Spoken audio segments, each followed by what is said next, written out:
नाम मोहम्मद हसन है, वालिद मोहम्मद सहन है। स्टूडेंट लड़की से एक पर्स खींचा गर्ल्स रोड से और हम आज के दिन में जा रहे थे, साथ मेरा साथी था। सीसीडी वालों ने हमें रोका और हम देख के मोटरसाइकिल भगाने लगे, जिसकी वजह से मेरा एक्सीडेंट हो गया और वही बाजू मेरा टूट गया। अच्छा जी, आपने ये एक वीडियो भी देखी है और एक लड़का है जिसका आपने बयान भी सुना है।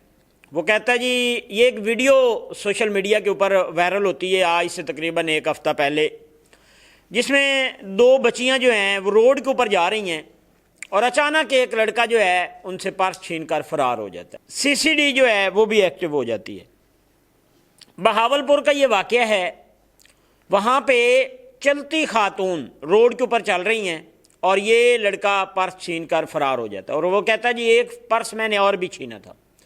और उसके बाद वो सीसीडी के हाथों चढ़ जाता है और अपना बाजू भी तुड़ा बैठता है, वही बाजू जिससे उसने पर्स छीना। ये उसने खुद तुड़वाया है। वो कहता है जी, मेरा सीसीडी ने नहीं तोड़ा, मैं भाग रहा था, सीसीडी को देख के तो अचानक गिरा हूँ और मेरा बाजू जो है वो फ्रैक्चर हो गया है। ये कई वीडियो इस तरह की हमारे सामने आई हैं, कई चीज़ें हमारे सामने आई हैं, लेकिन बदकिस्मती से इन चीज़ों से हम समझते कुछ नहीं हैं।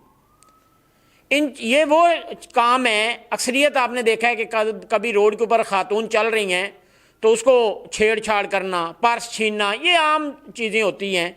लेकिन वज़ीर आला पंजाब मरियम नवाज शरीफ साहबा ने स्पेशली सीसीडी बनाई इन्हीं कामों के लिए थी कि ये जो डकैती हो जाती है इसको रोका जाए, ये जो आए रोज़ खातून के साथ छेड़खानी की जा रही है इसको रोका जाए, आए रोज़ खातून बेचारी घर से बाहर निकलती हैं, बाज़ार में पर्स छीन के फ़रार हो जाते हैं। तो इसकी रोकथाम के लिए कई हमने देखा है कि नौजवान जो हैं वो अपने बाजू तुड़ा बैठे जो हैं, उनके साथ बड़े बड़े हादसे हुए हैं लेकिन बाज नहीं आते, फिर भी इस तरह का वाक़या आता है। ये बहावलपुर में एक वाक़या पेश आता है जिसमें जो सीसीडी है वो भी एक्टिव हो जाती है। ये जो तुलबास से पर्स छीनने वाला मुलजिम सीसीडी बहावलपुर के हत्थे चढ़ गया और बाजू भी तुड़वा बैठा और अब ये बयान दे रहा है कि जी मैं सीसीडी को देखकर भागा हूँ और गिरा हूँ और मेरा वही बाजू टूटा है जिससे इसने पर्स छीना था। तो ये आए रोज़ इस तरह के वाक़यात हो रहे हैं।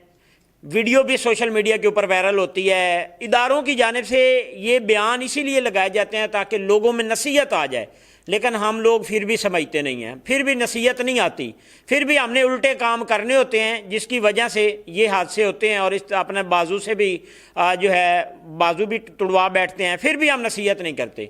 तो खुदारा एहतियात करें इन चीज़ों से और आए रोज़ जो इस तरह के वाक़यात हो रहे हैं इनसे बचना चाहिए।